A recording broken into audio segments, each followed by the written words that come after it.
Okay, सो आज का session start करते हैं। आज हम पढ़ेंगे कि इमेज को किस तरीके से हम एम्बेड करेंगे हमारे वेब पेज में। एम्बेड का मतलब होता है अटैच करना, ऐड करना। ओके, तो आज बहुत सारे एट्रीब्यूट्स पढ़ेंगे हम लोग इमेज का, जिसके यूज से हम इमेज को अलग अलग तरीके से रिप्रेजेंट कर पाएंगे।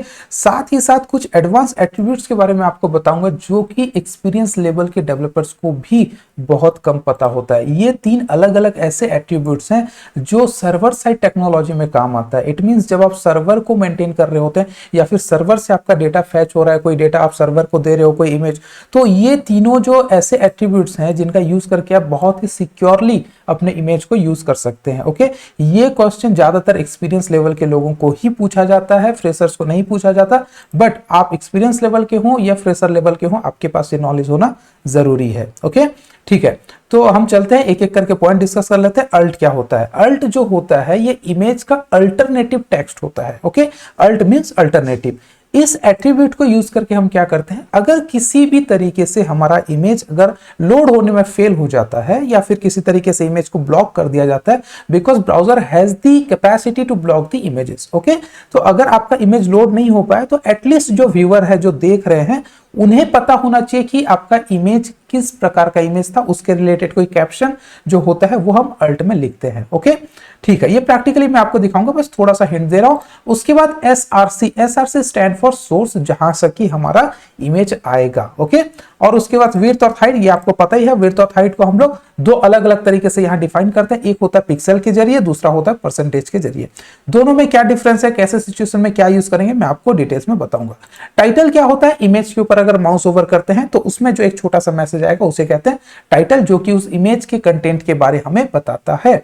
बॉर्डर, आपको पता ही है कि बॉर्डर, हमने बॉर्डर के बारे लास्ट क्लास में भी बहुत ज्यादा डिस्कस किया था। बॉर्डर आप यहाँ पे दे सकते हैं और इसके अलग अलग बॉर्डर्स होते हैं। आप चाहे तो सीएसएस में ऐड कर सकते हैं, स्टाइल में बॉर्डर ऐड कर सकते हैं, या डायरेक्टली आप इमेज वाले टैग के अंदर इसको कर सकते हैं। ये सब करने के लिए आपको क्या चाहिए, इमेज का एक टैग चाहिए होता है जो कि आपको IMG, ओके, IMG टैग से आप इन सब चीजों में लिखेंगे। IMG टैग, ये एक वॉइड एलिमेंट है। वॉइड एलिमेंट क्या है, मैंने डिटेल्स में आपको पहले ही बता दिया। वॉइड एलिमेंट मतलब ये सेल्फ एंडिंग टैग होता है। इससे टैग, इस टैग को क्लोज करने की, एंड करने की जरूरत नहीं है, ये अपने आप को खुद एंड कर लेता है। ओके, तो ये जितनी चीजें मैं बोल रहा हूं ये आपको कहां लिखना है, इमेज के अंदर इस तरीके से लिखना है। इमेज के अंदर अल्ट आएगा, एसआरसी आएगा, विड्थ आएगा, हाइट आएगा, और ये एट्रीब्यूट्स को लिखने का कोई ऑर्डर नहीं होता, मैंने पहले भी बताया है। आप कहीं भी किसी भी एट्रीब्यूट को मेंशन कर सकते हैं।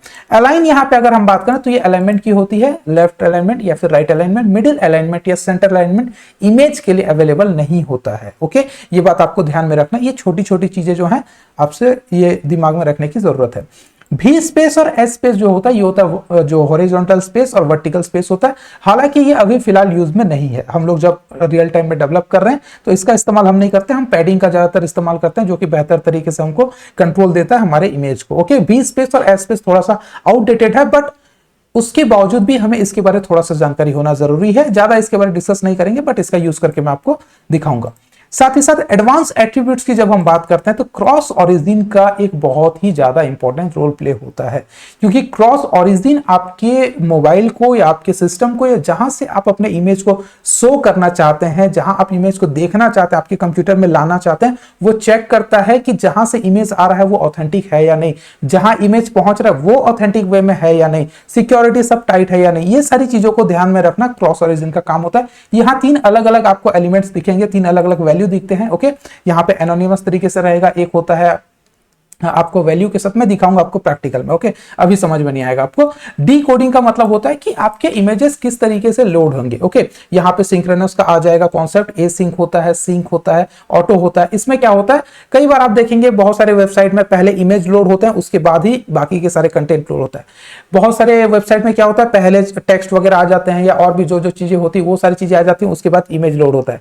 कुछ वेबसाइट में क्या होता है, इमेज और बाकी सारी चीजें पैरेलली ऐड होती है, वो सारी चीजें हम लोग यहाँ से कंट्रोल करते हैं। ठीक है, इंपॉर्टेंस में क्या होता है, इंपॉर्टेंस में मान लीजिए आपकी वेबसाइट में बहुत सारे पिक्चर्स हैं, लोगो वगैरह आपके वेबसाइट का, और भी बहुत सारी चीजें हैं, तो कौन सा इमेज पहले लोड होना है, कौन सा इमेज बाद में लोड होना है, इन सब चीजों को हम लोग इंपॉर्टेंस के जरिए से दिखाते हैं। इसमें लो और हाई का वैल्यू दिया जाता है और साथ ही साथ ऑटो का रहता है। ऑटो रहने से वो लो और हाई को ऑटोमेटिक समझ लेता है कि लो और मान लीजिए आपने 3-4 इमेजेस को लो दे दिया है वहां पे वैल्यू, तो 3-4 इमेजेस ही लो कैटेगरी में है, इट मींस वो बाद में लोड होने वाले, हाई इंपॉर्टेंस जिनको दिया गया वो पहले लोड होंगे। तो अब अगर मल्टीपल लो वैल्यू वाले इमेजेस है, 4-5 इमेजेस ऐसे हैं जिनको लो वैल्यू दिया गया, तो उनमें से भी सबसे लास्ट में कौन लोड होगा, इन सब चीजों को डिसाइड करने के लिए सिस्टम बहुत ज्यादा स्मार्ट होता है। वो देख लेता है किसका साइज कितना है, किसका कितना इंपॉर्टेंस है वगैरह होता है। ये प्रैक्टिकल आपको समझ में आएगा। तो ये जस्ट छोटा सा आपको एक इंट्रोडक्शन था। अब हम प्रैक्टिकल की ओर जाते हैं। ओके, आईएमजी टैग हमें यूज करना। आईएमजी टैग यूज करने से हम लोग इमेज को यूज कर पाएंगे। ओके, इमेज हम लोग शो कर पाएंगे। अल्टरनेटिव में क्या करेंगे, हम लोग टेक्स्ट को शो करेंगे। ठीक है, ओके, अब मैं चलता हूं यहाँ पे, और यहाँ पे मुझे चाहिए होगा एक इमेज।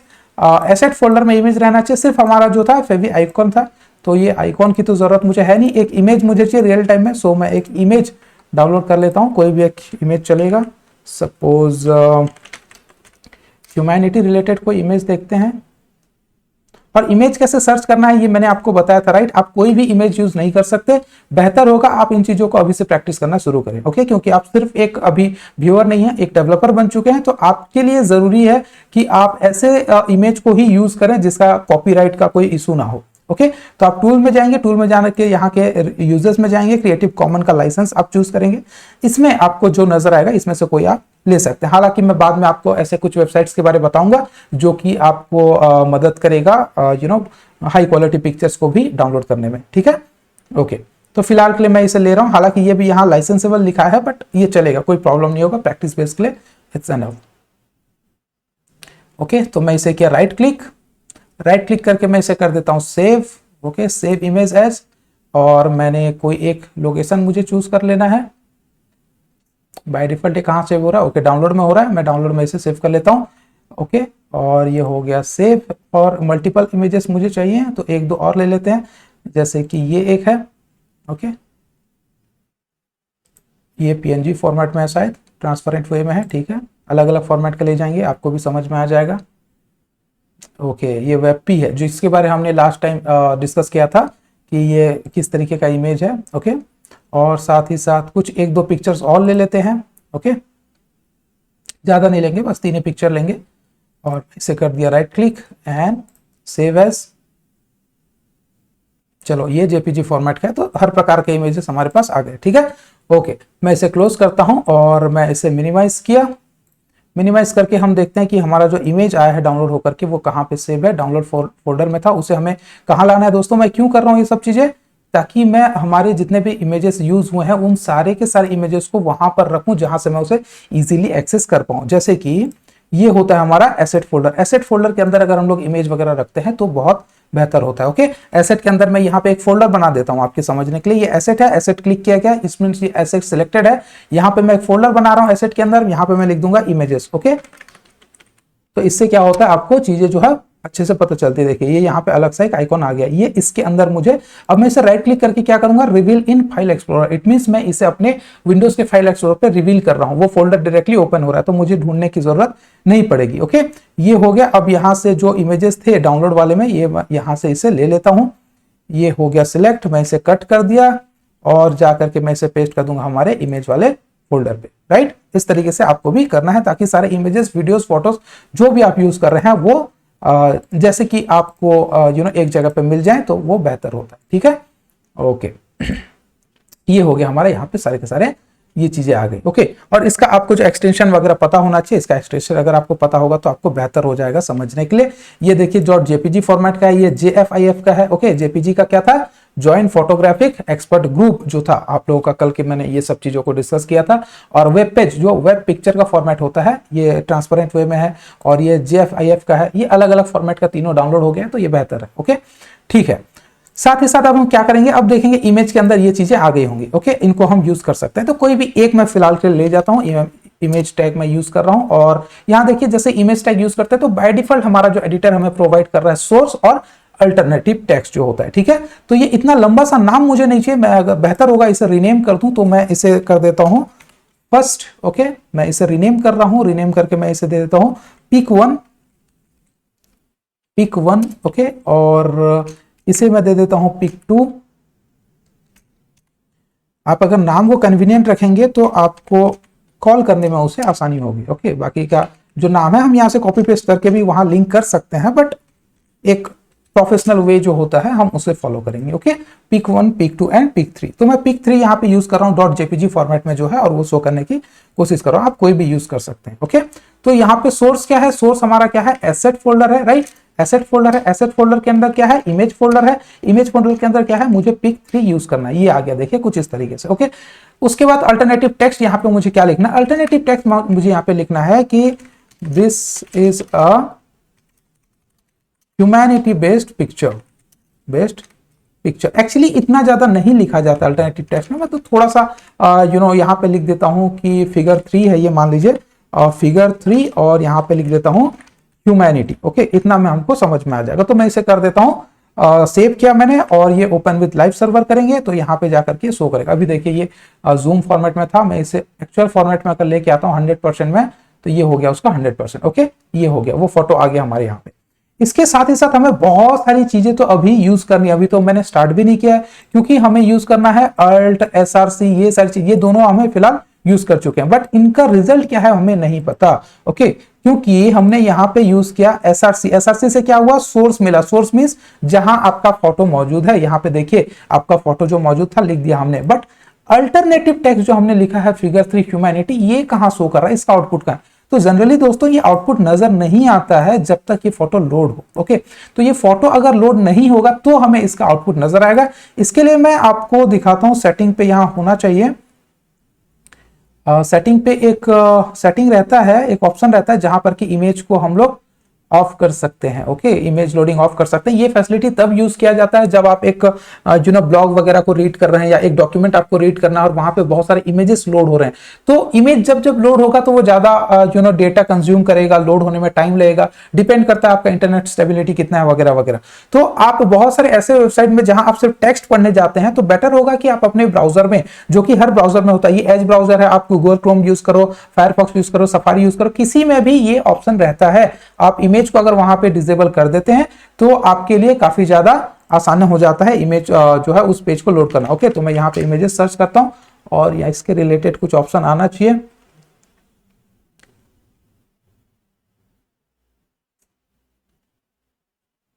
ओके, ये रहा इमेज, हाँ ये इमेज वाला ऑप्शन है। यहाँ पे देखिए ये रिकमेंडेड रहता है कि शो ऑल इमेज रहे, बट इसे हम फिलहाल समझने के लिए मैं ऑफ कर रहा हूं ताकि इमेज लोड ना हो बाय डिफॉल्ट। ओके, मैं इसे रिफ्रेश करता हूं, रिफ्रेश करने पर देखिए ये चला गया, राइट, इमेज अभी लोड नहीं हो रहा है। यहाँ पे क्या आ रहा है दोस्तों, यहाँ पे आ रहा है हमारा अल्टरनेटिव टेक्स्ट जो हमने लिखा था, राइट। क्या लिखा था मैंने यहाँ पे, अल्टरनेटिव टेक्स्ट, यहाँ पे मैंने लिखा अल्टरनेटिव टेक्स्ट फिगर 3 ह्यूमैनिटी। इसके जगह आप जो भी लिखेंगे वो आएगा, ऐसा जरूरी नहीं है कि सिर्फ ये लिखे। मैं यहाँ पे सपोज सोनू लिख देता हूँ, सेव कर देता हूँ, आपको रिफ्रेश करके दिखाऊंगा, ये आ गया सोनू। ओके, तो इस तरीके से आप जो है इसको चेंज चांज कर सकते हैं, और आपका जो रिजल्ट है इस तरीके से शो करेगा। ये कब यूज होता है, जब किसी भी तरीके से हो सकता है ब्राउजर के पास, क्योंकि कैपेबिलिटी है, बहुत सारे ब्राउजर बाय डिफॉल्ट उसे डिसेबल कर देते हैं अगर इंटरनेट कनेक्शन ठीक ना हो। ये मैं बात कर रहा हूं 2011-12 की, जब हम लोगों के पास स्टेबल इंटरनेट कनेक्शन नहीं था। फिलहाल के लिए सारे ब्राउजर HD क्वालिटी के इमेज को पहले दिखाना ज्यादा प्रीफर करते हैं, क्योंकि हमारा इंटरनेट स्ट्रांग हो चुका है। एनीवे, अगर किसी तरीके से आपका इमेज लोड होना फेल होता है तो आप क्या यूज करेंगे, अल्टरनेटिव टेक्स्ट जो होता है वो शो करता है। ठीक है, मैं इसे अभी के लिए ऑन कर देता हूं, और मैं इसे कर दिया क्लोज, और मैं इसे कर देता हूं रिफ्रेश। तो देखिए अब हमारा इमेज आ गया, और मैं इसे 100% व्यू में रखता हूं, तो ये हो गया 100% व्यू। ओके, ठीक है। इसके बाद हमको क्या करना है, विड्थ और हाइट को कंट्रोल करना है। हमने देख लिया अल्टरनेटिव और सोर्स को देख लिया, ठीक है। उसके साथ ही साथ जाना है विड्थ और हाइट। विड्थ और हाइट क्या होता है, विड्थ और हाइट ये दोनों हम लोग को मेजर करना होता है। ये हम पहले भी करते हुए आए हैं, आज फिर देखते हैं इसको कैसे यूज करेंगे। तो मैंने पहले ही कहा है कि कोई ऑर्डर नहीं है इन सब चीजों को लिखने का, मैं लास्ट में लिख रहा हूं। विड्थ में लिख देता हूं, राइट, विड्थ मैंने लिखा, विड्थ हम दे देते हैं सपोज 200 पिक्सल, और इसका हाइट हम दे देंगे 200 पिक्सल। ओके, विड्थ और हाइट दोनों में 200 पिक्सल दे रहा हूं, सेव कर रहा हूं जाकर के, और देख रहे हैं ये हो गया, छोटा सा आ गया। अभी भी ये 100 का जो है रिजोल्यूशन में 100% जो है व्यू में है, देखिए, बट उस टाइम पे इसका हाइट काफी ज्यादा था। अब यहाँ पे मैं आ जाता हूं और आपको बताने की कोशिश करता हूं कि फर्क क्या होता है यहाँ पिक्सल में लिखना और परसेंटेज में लिखना, क्योंकि हाइट और विड्थ को दो अलग अलग तरीके से हम डिफाइन कर सकते हैं। एक होता है पिक्सल, ये जो अभी मैंने लिखा है 300 200, ये होता है पिक्सल। इसे अगर मैं 500 कर देता हूं तो हाइट देखिए लंबा हो जाएगा, राइट, हाइट देखिए लंबा हो गया, और चौड़ाई जो थी, विड्थ जो था वो सेम के सेम है 200 का, राइट, ठीक है। इसमें पिक्सल में लिखना और परसेंटेज में लिखने का फर्क क्या होता है। अगर आप एक ऐसा वेबसाइट बना रहे हैं जो कि रिस्पॉन्सिव है, जो फ्लूइड है, ओके, रिस्पॉन्सिव और फ्लूइड दोनों एक ही मतलब होता है दोस्तों। रिस्पॉन्सिव का मतलब होता है आपके स्क्रीन के साइज के अकॉर्डिंगली आपका वेबसाइट अपने आप को एडजस्ट करता है, तो वो एक रिस्पॉन्सिव वेबसाइट है, ओके। मगर अगर हम पिक्सल को ही एग्जैक्ट पिक्सल दे देते हैं, जैसे कि यहां मैंने दिया 200 पिक्सल और 500 पिक्सल, इट मींस मैं ये बता रहा हूं मेरे ब्राउजर को कि स्क्रीन चाहे कितना भी बड़ा क्यों ना हो, वो लैपटॉप हो, वो डेस्कटॉप हो, वो छोटा सा मोबाइल स्क्रीन ही क्यों ना हो, 200 पिक्सल आपका विड्थ कंज्यूम करेगा और हाइट 500 पिक्सल का कंज्यूम करेगा। ऐसे में बहुत ज्यादा चांसेस होते हैं कि आपका अलग अलग स्क्रीन जो होता है उसमें आपके इमेजेस अलग अलग तरीके से शो करेंगे, ओके। क्योंकि आपका मोबाइल का स्क्रीन मान लीजिए 400 पिक्सल है, एग्जांपल के तौर पे मैं बोल रहा हूं, और 500 पिक्सल का आपने हाइट दे रखा है, तो वो बड़ा प्रॉब्लम हो जाता है ऐसे जगह में। तो अगर हम इसे हटा करके परसेंटेज देते हैं तो क्या होता है, परसेंटेज 100% कैलकुलेट होगा। आपके मोबाइल का स्क्रीन अगर छोटा सा स्क्रीन है तो वो उसके लिए 100% है, आपके लैपटॉप का स्क्रीन अगर बड़ा है तो वो भी उसके लिए 100% स्क्रीन जो है उसका साइज है। आपके लैपटॉप का 30%, आपके लैपटॉप में जो स्क्रीन है उसका 30% यूज होना चाहिए एक इमेज के लिए, अगर हम ऐसा बताते हैं परसेंटेज में, तो वही 30% आपके मोबाइल में भी यूज होगा, ओके। वही 30% आपके मोबाइल में भी यूज होगा, आपके मोबाइल का स्क्रीन जितना बड़ा रहेगा उसके अकॉर्डिंगली। मतलब इमेज एक ही है, सेटिंग एक ही है, बट वो जब स्क्रीन बदल रहा है तो स्क्रीन का टोटल पिक्सल को काउंट करके, परसेंटेज को काउंट करके वो ऑटोमेटिक एडजस्ट हो रहा है। इसे कहते हैं रिस्पॉन्सिव, इसे कहते हैं फ्लूइड। अगर आपको पूछा जाता है इंटरव्यू में कि हाउ टू मेक और how to attach the fluid image, तो आपको यही कहना है कि हम अगर उनके हाइट और विड्थ को पिक्सल में पिक्सल में ना लिख करके अगर हम लोग परसेंटेज में उसे मेंशन करते हैं, तो ऑटोमेटिकली द साइज और the height or width of the image will be adjusted according to the screen size, that is known as the fluid image, okay।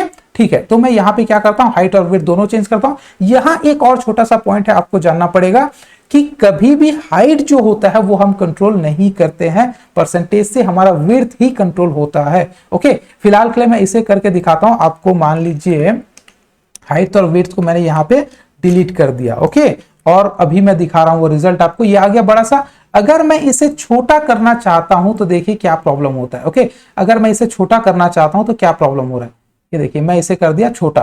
छोटा करने पर देखिए दोस्तों ये इमेज छोटा नहीं हुआ है, ये इमेज उतना ही बड़ा है, बल्कि हमें स्क्रॉल करने के लिए नीचे स्क्रॉल बार आ गया, राइट। हमें स्क्रॉल करने के लिए नीचे स्क्रॉल बार आया। इट मींस हमने क्या बनाया है, भैया आपका स्क्रीन कितना बड़ा ही क्यों ना हो, मैं तो इमेज इतना जगह लूंगा ही। ऐसे में आपको स्क्रॉल बार का यूज करना पड़ता है, जो कि बहुत जगह पे सपोर्ट करता है और कुछ जगह पे सपोर्ट नहीं भी करता है। बट इसी चीज को अगर मैं परसेंटेज में देता हूं तो आपका स्क्रीन का जो परसेंटेज है, स्क्रीन का जो रेजोल्यूशन है, उसी के अकॉर्डिंगली वो एडजस्ट हो जाता है, ठीक है।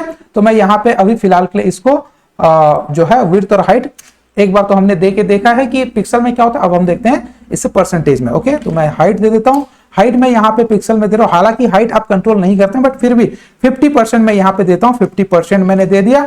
और साथ ही साथ यहां पे विड्थ को मैं देता हूं, विड्थ हमारा हो गया 70% of the screen, okay, 70% of the screen. अब मैं इसे रिफ्रेश करता हूं, अब देखिए यहां पे क्या हो गया, 70% विड्थ लिया है और 50% हाइट हुआ है। हालांकि मैंने कहा था कि हाइट को हम लोग कंट्रोल नहीं करते हैं, इसलिए ये 50% की जगह देखिए ये आपका स्क्रीन का 50% नहीं है, ये मोस्ट ऑफ द स्क्रीन है। इट मींस 85 और 90% ऑफ द स्क्रीन ये कंज्यूम कर चुका है। अगर मैं इसे कंट्रोल करना चाहूं तो हाइट को मैं यहां से 50% की जगह अगर 500 पिक्सल लिख देता हूं तो देखिए इसका जरूर चेंजेस नजर आएगा। ये देखिए यहां ऊपर से बहुत चेंज हो चुका है, इसे मैं और भी कम करता हूं ताकि आपको समझ में आए। मैं 200 कर देता हूं और तो अब देखिए ये कंट्रोल होकर के इस तरीके से आ गया। बट इसे जब मैं मिनिमाइज कर रहा हूं तो देखिए ऑटोमेटिकली इसका साइज कम हो गया, राइट। जब हम इसे विड्थ कंट्रोल कर रहे थे इसका पिक्सल से, तो ये क्या हो रहा था, हॉरिजॉन्टल बार आ रहा था, सॉरी स्क्रॉलिंग बार आ रहा था, स्क्रॉल बार आ रहा था हॉरिजॉन्टली, वर्टिकली। वो बोल रहा था कि आप स्क्रॉल करके देखो, इमेज का साइज तो फिक्स रहेगा, आपको स्क्रॉल करके देखना है अगर पूरा कंप्लीट इमेज देखना है। बट अभी अगर मेरा स्क्रीन का साइज छोटा हो जाता है, मान लीजिए मेरा ये मोबाइल का स्क्रीन हो गया, ओके, ये मेरा मोबाइल का स्क्रीन हो गया इतना बड़ा, तो ऑटोमेटिकली मेरा जो है इमेज वो छोटा हो जा रहा है। इसे कहते हैं responsive, this is the one of the biggest concept आपको ये समझना है और इस तरीके से आपको वेबसाइट बनाना है ताकि आप उसे इंटरनेट के यूज करके आप मोबाइल में देखिए, टैबलेट में देखिए, लैपटॉप में देखिए, डेस्कटॉप में देखिए, कहीं भी देखिए, your web page, your website should be responsive, should be fluid. That is the biggest concept. Okay, ठीक है, तो ये एक तरीका आपको समझ में आ गया। ओके, ठीक है, अब मैं इसे चेंज कर देता हूं, यहां पे मैं इसका हाइट दे देता हूं 500 पिक्सल और ये भी 70 में। ठीक है, ये लगभग जो है नॉर्मल साइज में अब आ गया। अगर मैं इसे अभी क्लोज करता हूं तो देखिए ये इस तरीके से आ रहा है। ये 70% मतलब 70% विड्थ ऑफ द स्क्रीन ये कंज्यूम करेगा। अगर मैं इसे कर देता हूं 70 की जगह 90 तो देखिए ये क्या हो जाएगा, 90 पे सेट हो जाएगा, 90 पे सेट हो जाएगा। अब देखिए बस हल्का सा ही यहां पे जगह छोड़ा है, राइट। तो ये चीजें आपको समझनी है, ठीक है, ओके। इसके बाद हम चले जाते हैं, मैं इसे फिर से कर दे रहा हूं 70 पे और 500 पिक्सल पे ये रह रहा है और मैं इसे रिस्टोर करके मैक्सिमाइज कर दे रहा हूं। तो इस तरीके से हमारा ये आ गया। सेकंड टॉपिक पे आते हैं, टाइटल। टाइटल क्या होता है? टाइटल होता है, मैंने आपको बताया था हर जगह पे टाइटल यूज किया जा सकता है। पहले के भी कुछ हमारे जो सेशंस है उसमें मैंने बताया है, ओके, उसमें मैंने बताया है कि किस तरीके से हमें जो है टाइटल यूज करना है। ओके, ठीक है। तो टाइटल यूज करने के लिए क्या करना पड़ेगा दोस्तों? वही इमेज के टैग के अंदर आप कहीं भी टाइटल लिखिए, क्योंकि कोई ऑर्डर तो है नहीं, जरूरी नहीं है कि मैं लास्ट में लिखूं। अगर आपको अच्छा लग रहा है आप यहां लिख सकते हैं, राइट। तो आपको समझ में आएगा कि एक्चुअल में कोई इसका रहता नहीं है ऑर्डर। तो टाइटल में मैं क्या लिखूंगा? टाइटल पे देखिए, टाइटल और अल्टरनेटिव जो टेक्स्ट होता है, यहाँ पे जो अल्ट लिखा गया और टाइटल लिखा गया, ये दोनों में फर्क क्या है? टाइटल आपको तब शो करेगा जब आप उस इमेज के ऊपर माउस ओवर करोगे। माउस ओवर मतलब माउस को मूव करोगे तो वो टाइटल आपको शो करेगा। बट अल्ट में जो हम लिख रहे हैं, जो अल्टरनेटिव टेक्स्ट हम लोग लिख रहे हैं, वो कब शो करता है? मैंने आपको प्रैक्टिकली करके दिखाया, वो तब शो करता है जब आपका इमेज लोड होना फेल होता है। तो ये छोटी छोटी चीजें हैं, इसको आपको ध्यान देना। और ये आगे जाकर के मैं बार बार नहीं समझाऊंगा, अभी स्टार्टिंग में ही समझा रहा हूं। उसके बाद जब हम लोग यूज करेंगे तो डायरेक्टली आपको वो चीजों को समझना है। जब मैं प्रोग्रामिंग करता जाऊंगा आपको समझते जाना, इसलिए मैं बार बार अभी समझा रहा हूं, क्योंकि एक बार जब हम लोग रियल प्रोजेक्ट पे काम करना शुरू करेंगे तो ये छोटी छोटी चीजें समझा करके टाइम वेस्ट नहीं कर सकते।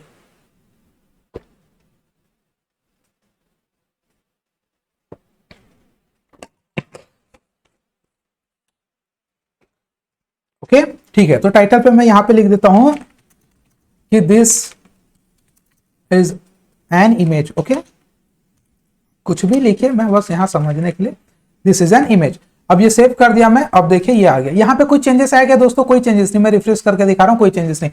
बट जब मैं इसके ऊपर माउस लेता हूं, देखिएगा, जब मैं इसके ऊपर माउस लेता हूं तो यहां पे मुझे क्या आ गया? एक मैसेज आ गया, this is an image, that is the title. इसके पीछे बहुत बड़ा लॉजिक है नहीं, तो इसमें ज्यादा हम टाइम वेस्ट करेंगे नहीं। उसके बाद आ गया बॉर्डर। बॉर्डर क्या होता है दोस्तों? बॉर्डर भी हम लोग ऐड कर लेंगे, तो मैं यहां पे लिख देता हूं बॉर्डर। ओके, और इसका हाइट को जो है मैं थोड़ा कम करता हूं, क्योंकि बहुत ज्यादा हो रहा है अभी, आपको बॉर्डर ठीक से पता नहीं चलेगा वरना। और विड्थ को भी मैं इसे कर देता हूं सपोज 50%। ओके, ठीक है। अब देख लीजिए इसका आउटपुट, ये छोटा सा ऐसा इमेज आ रहा है, ठीक है। अब मैं इसे क्या करता हूं? बॉर्डर यूज करते हैं। ओके, तो मैं लास्ट में लिख दे रहा हूं बॉर्डर। कोई ऑर्डर तो है नहीं, आप कहीं भी लिख सकते हैं, राइट। तो मैं लिख दिया बॉर्डर।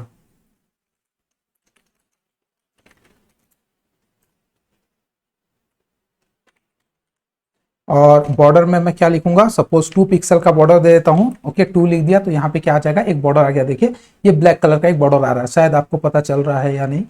ओके, इस तरीके से देखिए ये बॉर्डर आ रहा है। ओके, और इसे मैं 100 मोड पे रख। अब आप चाहे तो ये बॉर्डर को ज्यादा कर सकते हैं, कम कर सकते हैं। ओके, 5 रखेंगे तो और भी थिकनेस वाला आएगा। ये आ गया इस तरीके से बॉर्डर, अब आपको पता चल रहा होगा। ओके, तो बॉर्डर को आप और भी दूसरे तरीके से कंट्रोल कर सकते हैं। कैसे कर सकते हैं आपको पता है, राइट। आपको क्या करना है? स्टाइल में जाना है और वहां पे बॉर्डर लिखना है। जैसे कि इमेज का हो गया, तो IMG टैग हमने यूज किया है, तो IMG के अंदर आपको क्या करना है? बॉर्डर देना है। ओके, सपोज तो आप क्या करेंगे? बॉर्डर, और बॉर्डर को आप दे सकते हैं सपोज 20 पिक्सल का दे देंगे। ओके, और वहां से बॉर्डर हटा देंगे तो भी काम हो जाएगा। जैसे कि मैं यहां से बॉर्डर हटा देता हूं, ये हटा दिया मैंने बॉर्डर यहां से, और सेव कर दिया। और ये देखिए अभी 20 पिक्सल का। ओके, कुछ एरर है, शायद मैंने कुछ गलत लिखा है यहाँ पे। IMG BORD border 20 pixel.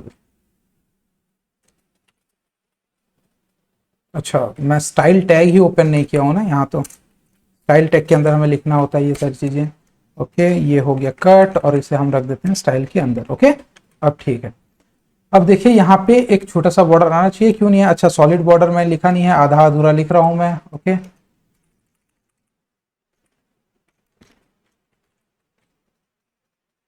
Border, और बॉर्डर हमको देना है सपोज 20 पिक्सल, और क्या देना है सॉलिड या डॉटेड भी आप दे सकते हैं, और सपोज मैं रेड कलर देना चाहता हूँ। इस तरीके से हम डिफाइन कर सकते हैं और ये इस तरीके से आ जाएगा। ओके, काफ़ी वाहियात लग रहा है ये काफ़ी बहुत ही अजीब सा है। और ये रेड कलर के जगह मैं फिलहाल के लिए इसे कुछ और दे देता हूँ, कुछ ब्लू समथिंग। ओके, ठीक है। तो आप इस तरीके से भी यहाँ पे कॉन्फ़िगर कर सकते हैं, बहुत सारी चीजें हैं।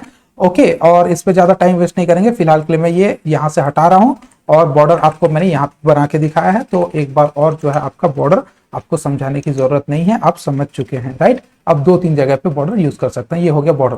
दूसरा होता है दोस्तों अलाइनमेंट। अलाइनमेंट क्या होता है? लेफ्ट और राइट दो ही अलाइन आपको देखने को मिलेगा, सेंटर अलाइनमेंट नहीं रहता है। तो मैं यहाँ करके दिखाता हूँ आपको अलाइन। ओके, अलाइन में आप जाते हैं तो आपको यहाँ अलाइन में देखने को मिलेगा, एक होगा left align. Okay, left align जो कि बाय डिफॉल्ट है यहाँ पे फिलहाल, ये हो गया आपका लेफ्ट अलाइन। अगर मैं इसे राइट करता हूं तो क्या होता है, देखिए अगर मैं इसे जाता हूं और राइट करता हूं इस अलाइनमेंट को, ओके, तो देखिए आपका इमेज जो है राइट साइड में आ गया। बट ये आपको अभी समझ में नहीं आ रहा इसका वैल्यू। आपको अभी इसका वैल्यू समझने के लिए क्या करना होगा, आपको थोड़ा सा मैं यहाँ पे कुछ और भी कंटेंट यूज करके दिखाता हूं। जैसे कि एक पैराग्राफ हम ले लेते हैं। ओके, ये एक पैराग्राफ में ले लिया, सपोज कॉपी कर दिया मैंने, और यहाँ पे आपको इस इमेज से पहले एक पैराग्राफ मुझे लेना है। ओके, और उस पैराग्राफ में मैंने ये लिख दिया, और इमेज के बाद भी मुझे एक पैराग्राफ लेना है, और उस पैराग्राफ में मैंने एक और ये सारे के सारे कंटेंट लिख दिए। अब देखिए इसका आउटपुट क्या आता है, कुछ इस तरीके से आउटपुट आ रहा है। इट मीन्स ये क्या हो रहा है, आपका जो इमेज है अगर मैं इसमें अलाइन नहीं देता हूं, ओके, इमेज में अगर मैं अलाइन नहीं देता हूं, ये देखिए ये जो अलाइन है, ये अलाइन अगर मैं हटा देता हूं इमेज से, चीजों को जो है डिटेल्स में मैं आपको समझाने की कोशिश कर रहा हूं, इसलिए बार बार मॉडिफाई करना जरूरी है। अभी देखिए क्या हो रहा है, पहला एक पैराग्राफ आ गया, राइट, उस पैराग्राफ के बाद इमेज आया, इमेज के बाद आपका क्या आ गया, फिर से एक और पैराग्राफ आ गया। जिस तरीके से हमने लिखा था उस तरीके से है। बहुत सारे वेबसाइट में क्या होता है दोस्तों, आप चाहते हैं कि ये जो पैराग्राफ है ये साइड बाय साइड है, ओके, और ये इमेज ऑटोमेटिकली अलाइन हो जाए इनके साथ, ये पैराग्राफ के साथ, तो वो दिखने में भी ज्यादा अच्छा होता है। उसके लिए हमें क्या करना पड़ेगा, उसके लिए हमें फिलहाल मैं यहाँ पे एक बॉर्डर भी मेंशन कर देता हूं ताकि आपको उसका जो है डिफरेंस समझ में आए। ओके, बॉर्डर इक्वल टू मैं सपोज 5 दे देता हूं बॉर्डर, और ये इस तरीके से बॉर्डर आ गया। अब मैं चाहता हूं कि इसमें एक अलाइनमेंट आए। अलाइनमेंट देखिए बाय डिफॉल्ट आपका जो अलाइन है वो क्या है, लेफ्ट साइड में है, बट जैसे ही मैं अलाइन लिखूंगा, ओके, जैसे ही मैं अलाइन लिखूंगा तो क्या हो जाएगा, लेफ्ट अगर मैं अलाइनमेंट करता हूं तो आपके जितने कंटेक्स्ट थे पैराग्राफ के वो क्या हो जाएंगे, लेफ्ट साइड में इस तरीके से आना शुरू हो जाएगा। ओके, ये होता है अटैच्ड होके ऑटोमेटिकली आ जाएगा। ओके, और अभी मैं इसका हाइट और विड्थ को कंट्रोल कर देता हूं। सपोज मैं इसे कर दिया हाइट 100 पिक्सल, और इसे मैं कर देता हूं 20% ऑफ द स्क्रीन। ओके, अब देखिए कुछ इस तरीके से ये आ रहा है। ओके, तो ये क्या हो रहा है, यहाँ पे देखिए बहुत ही अटैच्ड होकर के आ रहा है। तो इसे हटाने के लिए एक और टैग जो हमने यूज किया है, यहाँ पे अलाइन भी हो गया, वी स्पेस और एच स्पेस, हॉरिजॉन्टल स्पेस और वर्टिकल स्पेस, इसका भी हम यूज कर सकते हैं। अगर इसका यूज करेंगे तो ये जो अटैच्ड होकर के आ रहा है ये आगे पीछे होकर के आएगा। ओके, इट मीन थोड़ा सा गैप होकर के आ गया, जिसे हम पैडिंग कहते हैं, बट यहाँ पे हम लोग वी स्पेस यूज करेंगे। हालांकि ये आउटडेटेड है, बट मैं यूज करके दिखा रहा हूं ताकि आपको इंटरव्यू वगैरह में अगर पूछ लिया जाए कि पैडिंग से पहले क्या यूज होता था, तो आपके पास जवाब रेडी रहना चाहिए। ओके, तो ये क्या हो गया, we space. Okay, we space आपको देना है, वी स्पेस सपोज आप 20 पिक्सल का दे देते हैं, और यहाँ पे एच स्पेस भी आप दे देते हैं 20 पिक्सल का। तो देखिए क्या डिफरेंस आता है, ये देखिए यहाँ पे जो है एक गैप आ गया। ओके, ये गैप आ गया, वो गैप के बाद ही ये चीजें जो है शो हो रही है। तो इन सब चीजों को आपको समझना है, कुछ इस तरीके से ये काम आता है, बहुत बड़ी चीज है नहीं। ठीक है, इतना हो गया। उसके बाद आ जाते हैं एडवांस में। एडवांस में क्या होता है दोस्तों, क्रॉस ओरिजिन क्या होता है।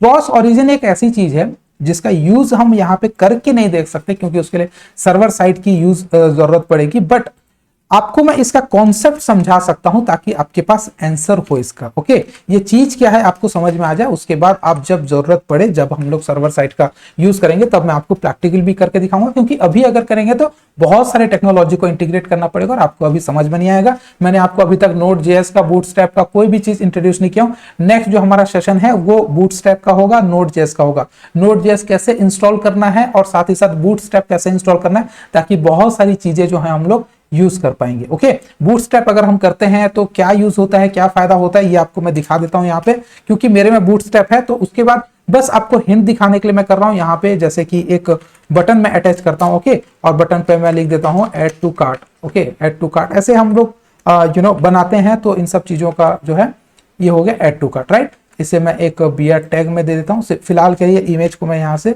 ओके, एनीवे एक लाइन ब्रेक दे देते हैं,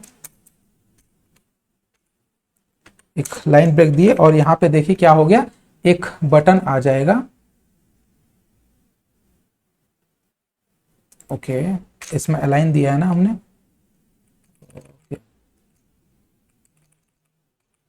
इन सब चीजों को मैं हटा रहा हूं ताकि वो अलाइन ना हो ऑटोमेटिकली। ओके, ठीक है, ये देखिए नीचे आ गया। अब इसमें क्या करना है हमें, अब मैं चाहता हूं कि यहाँ पे एक आइकॉन आए, छोटा सा एक आइकॉन आए। Okay, add to cart button के अंदर मैं क्या करूंगा, एक और आपको बताने के लिए मैं यहाँ पे करके दिखा रहा हूं। ओके, स्पैन टैग मैंने यूज किया, स्पैन के अंदर मैंने एक क्लास लिया। ओके, क्लास में क्या करूंगा, BIPI ओके बटन कार्ट 4 का मैंने यूज किया है यहाँ पे। ओके, कार्ट 4 का मैंने यूज किया।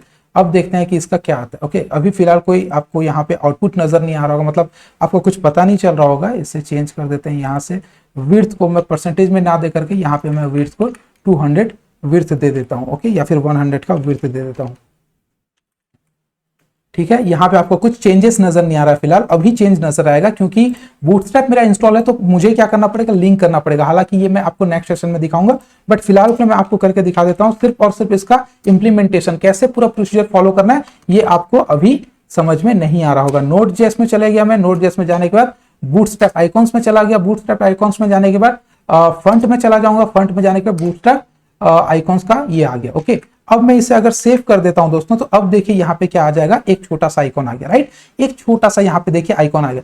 ऐसे आइकॉन्स को आपको पाने के लिए बहुत सारी चीजें जो है ये प्री डिफाइंड है। बूटस्ट्रैप क्या होता है, हम लोग CSS में एक एक करके डिजाइन करते हैं। ओके, और ये बूटस्ट्रैप पहले क्या किया है, बहुत सारा CSS फाइल डिजाइन करके रखे, हमें बस उसे यूज करना, उसके क्लास को याद रखेंगे तो हो जाएगा। ये चीज मैं आपको यहाँ से करके दिखा सकता हूँ। यहाँ पे मॉड्यूल होना चाहिए, हाँ नोड मॉड्यूल है, नोड मॉड्यूल के अंदर बूटस्ट्रैप है, बूटस्ट्रैप आइकॉन्स है, यहाँ पे फंट है, फंट के अंदर आप क्या, यहाँ पे बूटस्ट्रैप आइकॉन का CSS फाइल है। ये देखिए इतना सारा CSS फाइल हमें लिखने के लिए मतलब बहुत ज्यादा टाइम चाहिए, पेशेंस चाहिए, नॉलेज भी चाहिए, राइट। और ये कितना लंबा फाइल है देखिए दोस्तों, ये करीब 2000 का होगा। ओके, 1982 लाइंस का ये एक फाइल है। ओके, .css फाइल, इसके बारे में आपको अभी इंट्रोड्यूस नहीं किया हूं, समझाऊंगा। आप यूं समझ लीजिए कि यहाँ पे पूरा मेकअप करके रखा गया है, पूरा का पूरा मेकअप किट यहाँ पे है, पूरा एक टेम्पलेट बना के रखा गया, बस इसे हम लोग यूज कर रहे हैं। ओके, जैसे कि हम लोग यहाँ यूज करते हैं, राइट। हम लोग क्या करते हैं, यहाँ पे हम लोग एक स्टाइल बनाते हैं, स्टाइल टैग के अंदर हम जो भी टैग में हमको यूज करना होता है उस टैग के अंदर का हम लोग स्टाइल में लिख देते हैं और उसे वहां पे यूज करते हैं। उस तरीके से बूटस्ट्रैप वालों ने क्या किया है, इन लोगों ने डेवलपमेंट को, वेब डेवलपमेंट को इजी बनाने के लिए बहुत सारे कंटेंट ऐसे बना के रखे हैं जो कि आप बस यूज करते हैं और वो एक मैजिकल तरीके से बन के आ जाता है। तो उसके लिए हमें क्या करना पड़ेगा, बूटस्ट्रैप को इंस्टॉल करना पड़ेगा, Node.js वगैरह इंस्टॉल करना पड़ेगा। ये नेक्स्ट सेशन में आपको बताऊंगा, राइट।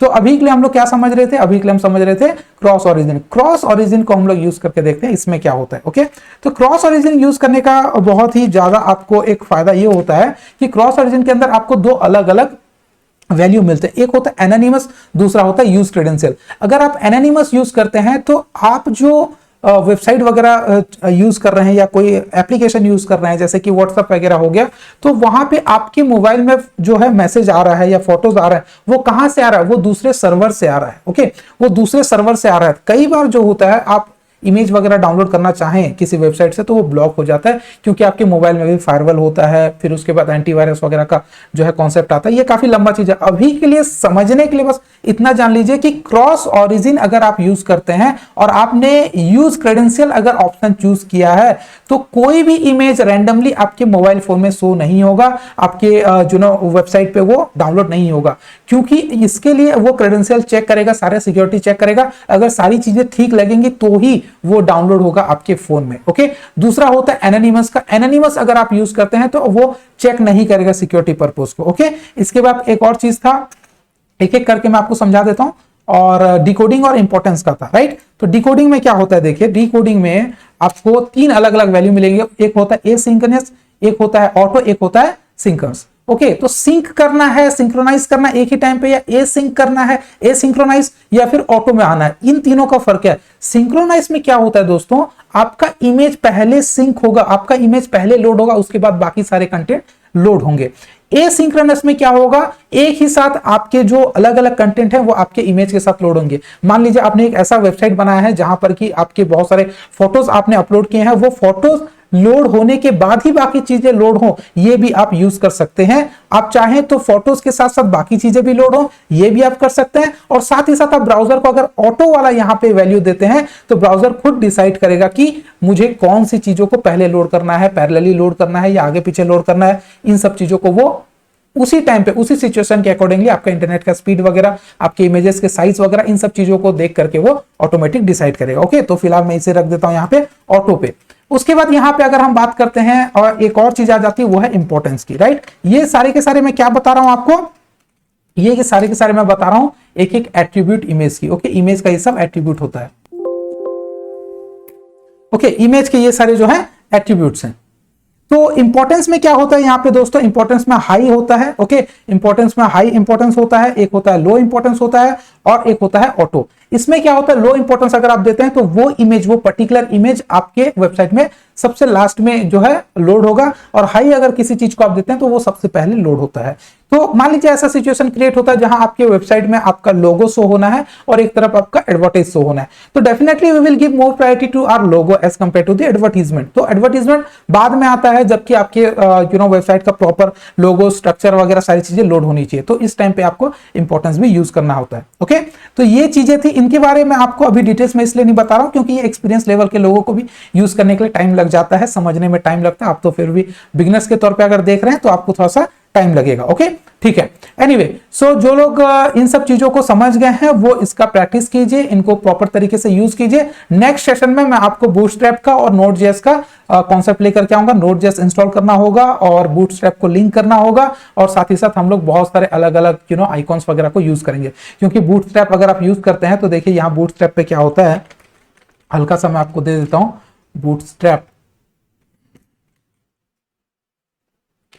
बूटस्ट्रैप आइकॉन्स में आपको दिखा दूं तो आपको लगेगा कि इतनी खूबसूरत चीजें बना करके इन लोगों ने रखी हुई हैं, तो हम क्यों अपने खुद का टाइम जो है वेस्ट कर रहे हैं। It's all about time. आप अपना टाइम को बचाना ही आपके लिए बहुत ज्यादा जरूरी होता है, राइट। ये सारे बहुत सारे यहाँ पे जो है आइकॉन्स वगैरह बना के रखे गए हैं। ओके, आपको अगर फ्लाइट मोड वगैरह शो करना है, आपको अलार्म शो करना है, आपको यूजर क्रेडेंशियल वगैरह यूज करना है। ओके, यहाँ पे सर्च करने के दिया, जैसे कि बहुत सारे जगह पे यूजर और पासवर्ड का यूज होता है ना, तो मैं आपको यूजर करके दिखाता हूँ। देखिए, ये आपने देखा होगा बहुत से जगह पे यूज होता है, ऐसे यूज होता है। इन सब चीजों को आपको यूज करना है। कैसे यूज करना है, मान लीजिए आप ये यूज करना चाहते हैं, क्लिक कीजिए यहाँ पे लिखा गया ये कौन से क्लास से बिलोंग करता है, class BI। BI means bootstrap icon, BI stand for bootstrap icon, bootstrap icon BI person circle. अगर आप इतना लिखते हैं तो ये चीजें जो है यहाँ पे आ जाएंगी। जैसे कि मैं आपको यहाँ पे ये जस्ट कॉपी करके दिखा देता हूं, क्योंकि हमारा एक प्रोग्राम रनिंग चल रहा है तो मैं आपको दिखा ही देता हूं ये। ओके, और ये हो गया, बटन एक चला गया, उसके बाद मैं एक BI टैग दे रहा हूं, और इसके बाद मैं ये पेस्ट कर दे रहा हूं जो अभी मैंने डाउनलोड किया था, राइट। और मैं इसे क्या कर रहा हूं, रन करके आपको दिखाता हूं यहाँ पे। तो ये देखिए आ गया, एक यहाँ पे आइकॉन आ गया, छोटा सा यूजर आइकॉन। ओके, इससे क्या होता है आप जान सकते हैं कि यहाँ पे यूजर नेम देना है, पासवर्ड कहा जाता है, तो पासवर्ड का वो आंख जो बंद वाला रहता है ना, क्लोज आई वाला, वो सारी चीजें आप कर सकते हैं। कोई बहुत बड़ी चीज नहीं है, आपको लग रहा होगा बहुत ज्यादा है, स्टार्टिंग में ऐसा लगता है, बट धीरे धीरे मैं ऐसे समझाऊंगा कि आपको समझ में आ जाएगा। ओके, तो इन सब चीजों को प्रैक्टिस कीजिए और हो जाएगा आपका प्रैक्टिस। तो आप कमेंट में डन कीजिए, कुछ सीखने को मिला तो और भी लोगों के साथ शेयर कीजिए, हंसते रहिए, मुस्कुराते रहिए। मिलते हैं नेक्स्ट सेशन में। Thank you so much.